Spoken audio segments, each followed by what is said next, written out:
This might be a more obvious question, but how do you think he'll be a downgrade from Robert Saleh, at least initially?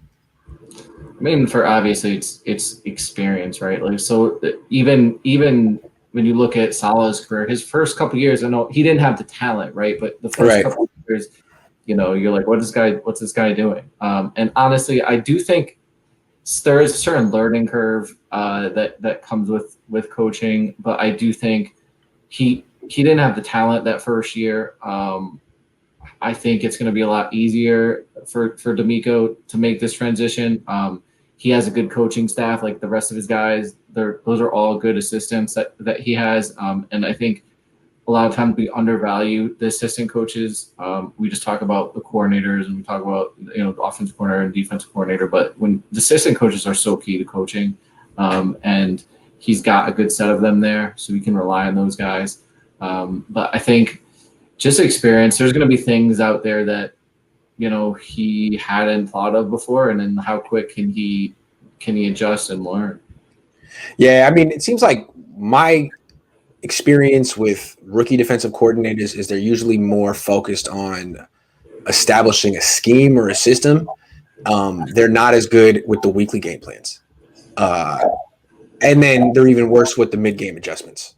Like halftime adjustments or even like mid-quarter adjustments. That's not what they do well. That just kind of comes with experience. So I wouldn't expect him to be able to out game plan many offensive coordinators next year.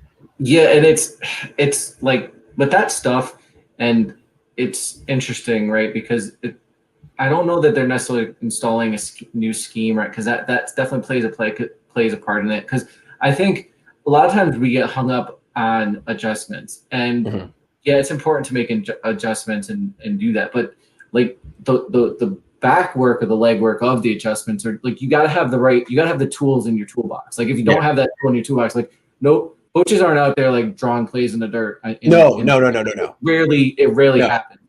You got to have that whatever you want to do already practiced in the thing. Absolutely.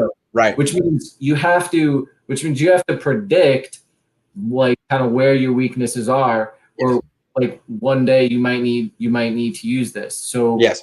And if you're a new DC and you're just kind of like installing a scheme, you might have not have gotten to that point in that. Will have a leg up because I don't think this is a completely new scheme. So he will have some of those tools in his toolbox, but then, how quick can he adjust and see that, hey, I need to use like this set. I need to use a screwdriver instead of a hammer here. Yeah.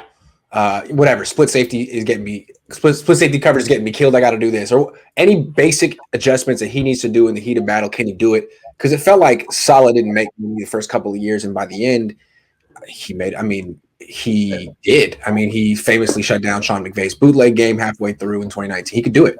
And the other question is, will Kyle let him do it if he needs to do it? That's true. Does he have to earn that autonomy? Right. Yeah. I mean, like we're sitting at home on our couches and we're like, yeah, this Brian Allen thing isn't working, right? Like, what it shouldn't have taken. Was it take a half to make that decision? Like, right.